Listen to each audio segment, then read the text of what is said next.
السلام علیکم۔ دن بھر کی اہم ترین خبریں، تبصرے اور ان کے تجزیات کے ساتھ میں ہوں کامران خان۔ پاکستان بھر میں تو پاکستان کی سیاسی جماعتوں کے درمیان جو مقابلہ ہو رہا ہے اور جو مناظرہ ہو رہا ہے وہ زبانی کلامی ہے، لیکن اصل مقابلہ پاکستان کی سیاسی جماعتوں میں اس وقت ہو رہا ہے گلگت بلتستان میں، جہاں انتخابات ہونے جا رہے ہیں قانون ساز اسمبلی کے لیے۔ گلگت بلتستان کو خصوصی درجہ دیا گیا ہے، جس کے تحت انتخابات 12 نومبر کو ہوں گے۔ انتخابی مہم 10 نومبر کو اختتام پذیر ہونا چاہتی ہے۔ قانون ساز اسمبلی کی 24 نشستوں کے لیے یہ انتخابات ہو رہے ہیں اور اس میں 263 امیدوار حصہ لے رہے ہیں۔ پاکستان پیپلز پارٹی نے 23 نشستوں پہ اپنے امیدوار کھڑے کیے ہیں۔ اس کے بعد MQM نے 19 نشستوں پر، مسلم لیگ نون نے 15 اور مسلم لیگ قاف نے 14 نشستوں پر امیدوار نامزد کیے ہیں۔ پاکستان کے تمام اہم سیاسی قائدین گلگت بلتستان میں کیمپین کر رہے ہیں اور اپنی سیاسی جماعت کی حمایت میں رائے عامہ کو ہموار کر رہے ہیں۔ کانٹے کا مقابلہ ہے گلگت بلتستان کے یہ پہلے انتخابات جو ایک قانون ساز اسمبلی تشکیل دیں گی۔ گلگت بلتستان میں ان انتخابات کے لیے کیا ماحول ہے اور کیا پراسپیکٹس ہیں، یہ سب پوچھنے کے لیے ہم جائیں گے اسکردو، جہاں پر ہمارے ساتھ موجود ہیں جے نیوز کے کارسپونڈنٹ نثار عباس۔ نثار عباس صاحب، پہلے یہ بتائیے کہ جو انتخابی سرگرمیاں ہو رہی ہیں اس کے بڑے بڑے مراکز کیا ہیں اور کس قسم کا ماحول ہے، یہ الیکشنئرنگ کس طرح سے چل رہی ہے؟ جی، اس وقت جو بڑے مراکز ہیں انتخابات کے حوالے سے، وہ تو 6 اضلاع کے جتنے بھی ہیڈ کوارٹرز ہیں ان سب پہ سیاسی سرگرمیاں جو ہے وہ انتخابی سرگرمیاں اپنے عروج پر ہیں، جن میں اسکردو ہے، گلگت ہے، استور ہے، دیامیر کا جو ہیڈ کوارٹر ہے چھلاس، گانچے کا ہیڈ کوارٹر خپلو، غدر کا گاکوش، اور ان علاقوں کے اندر جو ہے سیاسی جو انتخابی جو سرگرمیاں ہیں وہ اپنے عروج پر پہنچ چکی ہیں۔ اور سیاسی جو قائدین ہیں مختلف جماعت کے، وہ پچھلے 2 ہفتے سے ان کا سلسلہ بھی شروع ہے اور اس وقت جو ہے وہ مسلم لیگ نون کے قائد میاں محمد نواز شریف اور میاں شہباز شریف جو ہے وہ بھی اس وقت گلگت بلتستان کے دورے پر ہیں۔ نثار عباس صاحب کے نواز شریف صاحب بھی ہیں، شہباز شریف صاحب بھی ہیں، الطاف حسین صاحب بھی وہاں سے مسلسل خطاب کر رہے ہیں۔ جو یہاں کی ٹریڈیشنز رہی ہیں، ماضی ہے، اس لحاظ سے گلگت بلتستان کو ہم کیا کہہ سکتے ہیں، اس کو دیکھتے ہوئے کیا ہم کہہ سکتے ہیں کہ گلگت بلتستان میں کس سیاسی جماعت کا زیادہ غلبہ ہے، زیادہ اس کا انفلوئنس ہے؟ پہلے تو صرف ماضی کا بتائیے ہمیں۔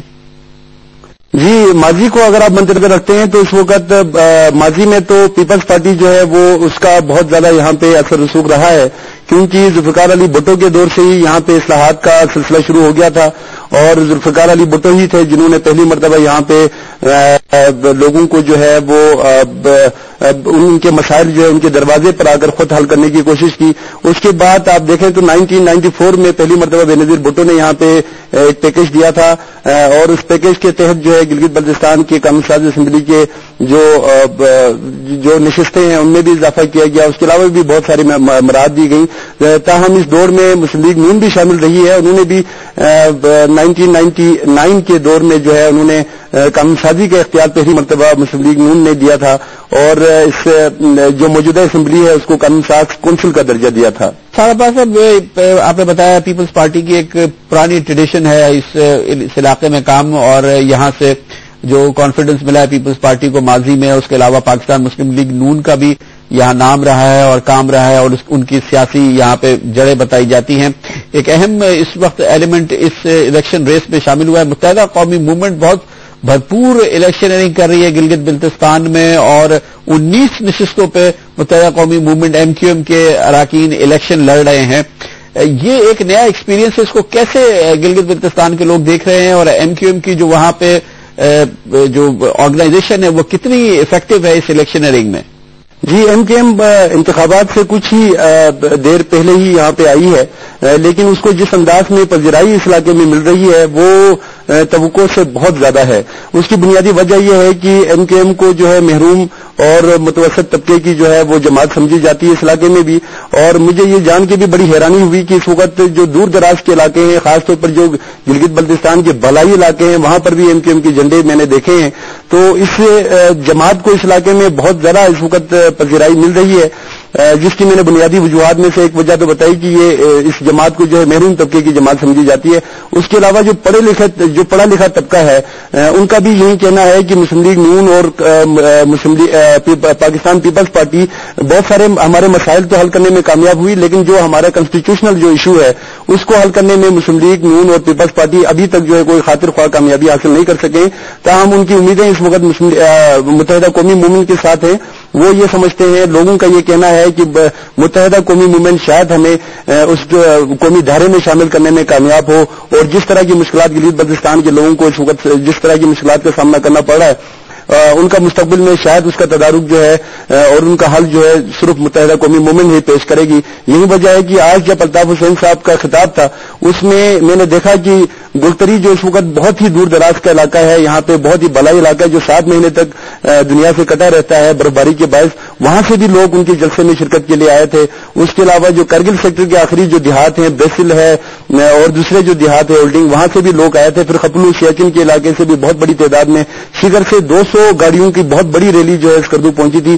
تو یہاں دیکھا غریب طبقہ جو ہے وہ الطاف حسین کے نام سے اور متحدہ قومی موومنٹ کے نام سے جو اکٹھے ہو رہے ہیں اور ایک ہی جماعت اور اسی پلیٹ فارم سے اپنی امیدیں انہوں نے وابستہ کر لی ہیں.